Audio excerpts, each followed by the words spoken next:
हमारा last question होने वाला है, थोड़ा हार्ड होने वाला है। एग्जामिनर आप चेक करें तो उसको पता चले कि हाँ u की जगह 0 लिखा है, ये तो ऐसे भी लिखा जा सकता है ना, 2as equal to v square minus u square. Hello friends, welcome to our channel. तो आज मैं आपको बताने वाला हूँ how to derive kinetic energy, कैसे हम मतलब derivation of kinetic energy. Okay friends, अगर आपको काइनेटिक एनर्जी का अगर आपको डेरिवेशन करना है फॉर्मूले का, उसका फॉर्मूला क्या होता है आप बताइए। पहले मैं किनारे में लिख दे रहा, उसका फॉर्मूला होता है, इस फॉर्मूला को हम डेराइव करने वाले हैं। आपको पता होगा कि काइनेटिक एनर्जी का फॉर्मूला क्या होता है, हाफ mv स्क्वायर। सो पहले तो हम देख लेते हैं, ठीक है। पहले आपको क्या लिखना है, जैसे मैं लिख रहा हूं वैसे ही आपको एग्जाम में लिखना होगा। Let the body mass be m, ठीक है, इतना आपको लिख लेना है। फिर करना है इनिशियल वेलोसिटी को हम कैसे डिनोट करते हैं, u से, और हमको क्या लिखना है, द v से डिराइव करते हैं, ठीक है। सो हमको ये सबको लेट करना है। और एक और बचता है, वो है द एक्सेलरेशन b a। ऐसे ज़्यादा बहुत आसान है, ये सब आपको पता ही होगा, ठीक है। उसके बाद क्या लिखना है आपको,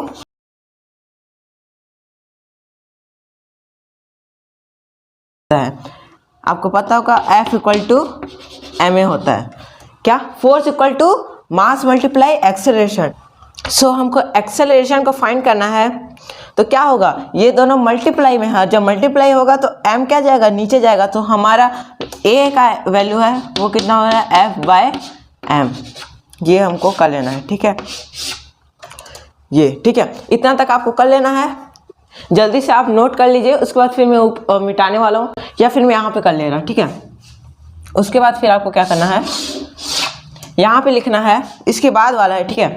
फिर लिखना है आपको according to third second law of motion, यार यहाँ पे होता है third equation of motion. Equation और लॉ ध्यान से रखिएगा, आप चैप्टर 8 मोशन और चैप्टर 9 में मोशन एंड लॉ उसमें आप पढ़े होंगे, ठीक है।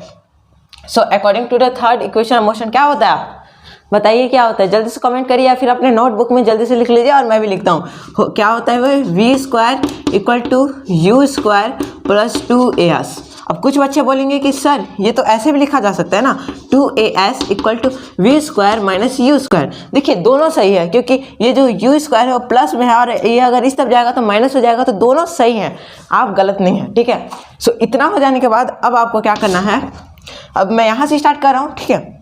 तो v स्क्वायर को आपको ऐसे कॉमन रखे रहना है। देखिए u स्क्वायर में देखिए u को हमको क्या लेना है, 0। यहाँ पे आपको ऐसे ब्रैकेट में आपको ऐसे करके लिख देना है, ताकि जब आप एग्जामिनर आप चेक करें तो उसको पता चले कि हाँ u की जगह 0 लिखा है, तो यहाँ पे रीजन लिखना जरूरी है। सो यहाँ पे आपको लिख लीजिएगा, ठीक है। तो 0 का स्क्वायर 0 ही होता है, तो उसका कोई मायना नहीं है, तो मैं इसको नहीं लिख रहा, ठीक है। कंफ्यूज मत होना, नहीं लिख रहा हूँ, बता दे रहा, ठीक है। 2as, अब देखिए 2a क्या है, a का वैल्यू देखिए यहीं पे लिखा हूँ, f बाय m। तो क्या लिखना है, 2 multiply f by m multiply s, बस इतना कर देना है, ठीक है। क्या आएगा, v स्क्वायर, और जब m है डिवाइड में, वो इधर जाएगा तो क्या हो जाएगा, ऊपर में, ठीक है, मल्टीप्लाई में हो जाएगा। क्या बचा, 2fs बचा कि नहीं। अब जब 2 मल्टीप्लाई में है तो ये भी तो डिवाइड में ही आएगा ना, v square multiply m by 2 equal to fs। आपको पता होगा कि वर्क का फॉर्मूला क्या होता है, वर्क का फॉर्मूला होता है फोर्स मल्टीप्लाई डिस्प्लेसमेंट, ठीक है, फोर्स मल्टीप्लाई डिस्प्लेसमेंट। देखिए जब वर्क डन होता है तो एनर्जी के थ्रू डन होता है, तो एनर्जी में हम क्या लिखेंगे, काइनेटिक एनर्जी। तो हम क्या लिख सकते हैं कि kinetic energy equal to fs की जगह हम काइनेटिक एनर्जी भी लिख सकते हैं, तो हम नहीं, ठीक है। सो जो ये है इसको मैं इस तरफ लिख रहा हूँ, कंफ्यूज मत होना, ठीक है। क्या लिखा हूँ, v square m by 2 equal to fs। आपको पता होगा fs का क्या होता है, वर्क, और जब वर्क डन होता है तो एनर्जी के थ्रू वर्क डन होता है, तो हम क्या लिख सकते हैं, kinetic energy is equal to fs। तो fs की जगह हम क्या लिखते हैं, काइनेटिक एनर्जी, और यहाँ पे आ जाएगा mv स्क्वायर बाय 2। सो जो 2 है उसको हम हाफ भी तो लिख सकते हैं ना। सो हमारा फाइनली जो हमारा फॉर्मूला है वो डिराइव हो चुका है, क्या, kinetic energy equal to half mv स्क्वायर। देखिए यहाँ पे जो लिखा हूँ वहाँ यहाँ आ रहा है, समझ में नहीं आया है फिर से समझा दे रहा हूँ। जब हम बॉडी को लेट किए, मास भी m, initial velocity u, m क्यों किया, क्योंकि यहाँ पे m भी आ रहा था, सॉरी, ठीक है, इनिशियल वेलोसिटी u, देखिए यहाँ पे u आ रहा था, वेलोसिटी भी v, वी भी है और एक्सेलरेशन, ठीक है। तो ये सब का आपको लेट करना होगा। उसके बाद फिर according to the second law of motion लगाना होगा, F इक्वल टू ma। अगर आप नोट किए हैं तो आप देख लीजिए अपने नोटबुक में, पहले देखिए F इक्वल टू ma, ठीक है। सो अगर m मल्टीप्लाई में होगा तो डिवाइड में जाएगा, तो F बाय m आ जाएगा। a का वैल्यू उसको आपको रख लेना, ठीक है। फिर लिखना है according to the third equation of motion, third equation of motion लिखाना है और उसमें वैल्यू पुट करते जाना है, ठीक है। सो मैं जो ये हाफ mv² है इसका मैं कुछ क्वेश्चन देता हूँ जिससे आपको अच्छे से समझ में आ जाए, ठीक है। ओके फ्रेंड्स, तो हमारे पास ये क्वेश्चन है, इसको मैं आपको देना चाहता हूँ। ये है हमारा इजी क्वेश्चन, वही फार्मूला से होगा, ठीक है। सो इसके लिए आप जल्दी से इसका लिख लीजिए, अपने कॉपी में नोट कर लीजिए और आंसर हम इसका लिखते हैं। अगर आपको बनता है तो वैल्यू पुट करिए। देखिए एग्जाम में आपको कैसे लिखना है, पहले लिखना है आपको गिवन, कुछ नहीं करना, गिवन लिखना है। देखिए गिवन क्या क्या दिया है पहले, ताकि आप क्लियर हो जाए कि दिया क्या क्या है। मास दिया है तो m इक्वल टू 15 kg, ठीक है। और क्या दिया है, मूविंग। पहले हम क्वेश्चन पढ़ लेते हैं। अब ऑब्जेक्ट मास 15 kg, एक ऑब्जेक्ट है जिसका मास 15 किलोग्राम है, ठीक है। इस मूविंग विथ यूनिफॉर्म वेलोसिटी, ये यूनिफॉर्म वेलोसिटी के साथ मूव कर रहा है, ठीक है। कितना वेलोसिटी कितना दिया है अब, 4 मीटर पर सेकेंड, ठीक है। 4 मीटर पर सेकेंड की स्पीड से यूनिफॉर्म वेलोसिटी से वो मूव कर रहा है। तो काइनेटिक एनर्जी कितना होगा, मतलब कितना काइनेटिक एनर्जी होगा जो ऑब्जेक्ट है वो पोज करेगा, ठीक है। तो m और v दिया है, तो पहले तो हम लिखेंगे देयरफॉर काइनेटिक एनर्जी। देखिए काइनेटिक एनर्जी का जो सिंबल ऐसे भी बना सकते हैं या फिर काइनेटिक एनर्जी ऐसे भी होता है, दोनों सही है, ठीक है। फिर आ जाएगा हाफ mv, इसका ऐसे आपको लिख लेना है। फिर आपको क्या लिखना है, kinetic energy equal to half m की वैल्यू क्या करना है 15 मल्टीप्लाई v², मतलब 4 का स्क्वायर कर देना है। 4 का स्क्वायर कितना होता है आपको पता होगा, ठीक है। So kinetic energy equal to 15/2 कर देंगे और यहाँ 16 हो जाएगा, ये गया 8 से, ठीक है।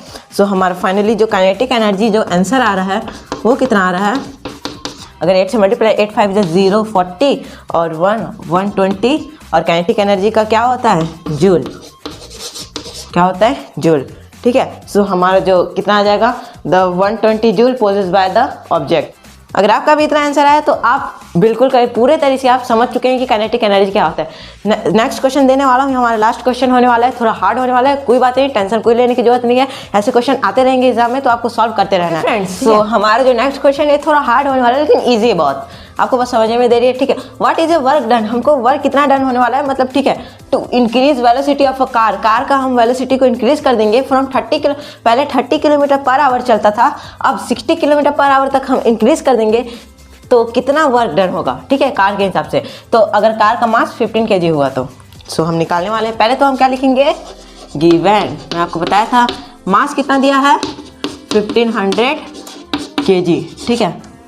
अब हमको इनिशियल वेलोसिटी दिया है, इनिशियल वेलोसिटी और फाइनल वेलोसिटी भी दिया है। इनिशियल वेलोसिटी क्या आएगा 30 किलोमीटर पर आवर और फाइनल वेलोसिटी आ जाएगा 60 किलोमीटर पर आवर। अब देखिए कि जो हमारा वैल्यू है वो किलोमीटर में तो नहीं आता है, मीटर में आता है। तो हम इसको मीटर पर सेकेंड में कैसे कन्वर्ट कर सकते हैं, तो हम कैसे करेंगे 30 मल्टीप्लाई 5/18 से हम इसको मीटर पर सेकेंड में कन्वर्ट कर सकते हैं। 5 3 जा 150/18 हो चुका है। अगर हम इसको 6 से डिवाइड करें ये 3 जा हो जाएगा, ये 25। तो हमारा जो फाइनली आंसर आता है वो कितना आता है, इनिशियल वेलोसिटी आता है 25/3 मीटर पर सेकेंड। अब इसको वैसे ही करना है तो इसको अब हम कैसे करेंगे 60 मल्टीप्लाई 5/18, तो 5 से 300 और ये 18 हो जाएगा, ये 3 जा कट जाएगा 6 से, ये 50 जा, सो 50/6। तो हम कैसे लिखेंगे, ये हमारा वैल्यू पहले फाइंड कर लेंगे ऐसे करके। आपको बस इसको यूनिट में आपको ध्यान देना होगा। पहले हम क्या निकालेंगे, पहले हम निकालेंगे द इनिशियल काइनेटिक एनर्जी। पहले हम इनिशियल काइनेटिक एनर्जी को फाइंड करेंगे, फिर फाइनल फाइंड करेंगे, फिर उसको माइनस करना है, बस ज़्यादा कुछ नहीं करना। सो इनिशियल एनर्जी कितना होगा, पहले हम लिख लेंगे kinetic energy equal to half mv², ऐसे करके आपको लिख लेना है। तो क्या आ जाएगा, kinetic energy equal to half, mass कितना दिया है, मास उतना ही रखना है 1500 मल्टीप्लाई वेलोसिटी, यू का वेलोसिटी, ठीक है, कितना होगा 25/3 को 2 बार मल्टीप्लाई कर देंगे क्योंकि स्क्वायर लगा है, ठीक है। तो पहले तो हम इसको 3 से काट देंगे, कितना आ जाएगा 500, ठीक है, 500 आ जाएगा। सो उसके बाद फिर इसको हम 2 से काट देंगे 500 को, तो आ जाएगा हमारा 250, 250 आ जाएगा। उसके बाद फिर इसको हम इससे कटेगा, नहीं। ओके, सो इसको हम मल्टीप्लाई कर देंगे तो इक्वल टू 250। अगर हम 25 से मल्टीप्लाई, अगर 25 का स्क्वायर कितना होता है 625 होता है। इसमें 0 ऐड कर देंगे, मल्टीप्लाई फिर 25 कर देना है, बाय में 3 कर देना है, सिंपल है। सो फ्रेंड्स, जो हमारा फाइनली जो आता है काइनेटिक एनर्जी क्या आएगा 156,250/3 जूल। इसको मैं पूरा सॉल्व नहीं करूँगा, बाद में काम आएगा।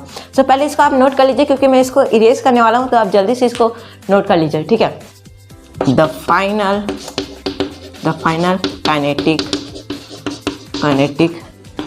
एनर्जी, इसका भी वैसे करना है। सो हम क्या लिखेंगे, काइनेटिक एनर्जी हाफ mv मतलब 1500 मल्टीप्लाई 50/3 मल्टीप्लाई 50/3, ठीक है। तो फिर से वैसे ही काटेंगे, 2 से अगर ये जाएगा तो कितना आएगा 1500। देखिए उस बार हम जैसे काटे तो वैसे ही ये कट जाएगा तो 250 आ जाएगा। ये दोनों अगर कट जाएंगे तो मान लीजिए ये कितना आएगा 750 है, तो इसको 3 से डिवाइड करेंगे तो कितना आएगा 250 तो आएगा, सॉरी, ठीक है। सो उतना ही आने वाला है, 250 आया। अब 25 5 से डिवाइड करें, 5 से मैं देख 5 5 जा 25 होता है, बता दे रहा कि इक्वल टू 25 250 मल्टीप्लाई 5 5 जा 25 500/3 इतना आया है। 25 से मल्टीप्लाई होगा तो कितना आएगा 625 और 3 0 है तो 3 0 लगा देना है बाय 3 जूल, ठीक है। सो ये किसका आया है फाइनल काइनेटिक एनर्जी का। सो मैं अगर आप नहीं किए हैं तो आप वो चेक कर लीजिएगा, ठीक है, पॉज करके। सो फाइनल इस कितना आया है 625/3 जूल। अब हम इसको फाइंड करना है तो कितना आएगा, अब देखिए, अब हमको निकालना है क्या द वर्क डन। सो देखिए कितना आएगा, यहाँ पे करता हूँ the work done equal to kinetic energy F minus kinetic energy U। Kinetic energy final kinetic energy कितना आया था 625,000/3 माइनस 156,250/3। इसका हम एलसीएम निकालेंगे 625,000 माइनस 156,250। अब निकाल लीजिएगा, मैं निकाल चुका हूँ कि इसका आंसर कितना आएगा 468,750 आएगा, 468,750/3 आएगा। अगर इसको हम डिवाइड कर देंगे तो इसका आंसर आएगा 156,250, मतलब इतना आंसर आएगा, ठीक है। 156 कितना आएगा, रुक जाइए मैं यहाँ पे कर ले रहा 168,750/3। सो अगर 3 से इसको डिवाइड करेंगे तो 1 जा तो 165 फिर 6 फिर 250। सो हमारा फाइनली कितना वर्क डन हुआ 156,250 joule work done by car. ये हमारा आंसर हो गया। सो मैं इस वीडियो में आई होप इस वीडियो आपको पसंद आया होगा। इस वीडियो में आपको काइनेटिक एनर्जी को कैसे डिराइव कर सकते हैं और 2 क्वेश्चन दिया, मैं आपको काइनेटिक एनर्जी का डेफिनेशन भी दिया। अगर आपको इस वीडियो थोड़ा सा भी इन्फॉर्मेटिव या फिर थोड़ा सा भी आपको मज़ा आया होगा तो लाइक सब्सक्राइब तभी करिएगा, वरना कोई बात नहीं, मैं बस आपको इन्फॉर्मेशन देने वाला हूँ, ठीक है। सो अच्छे से लिखिएगा, तब तक के लिए जय हिंद जय भारत।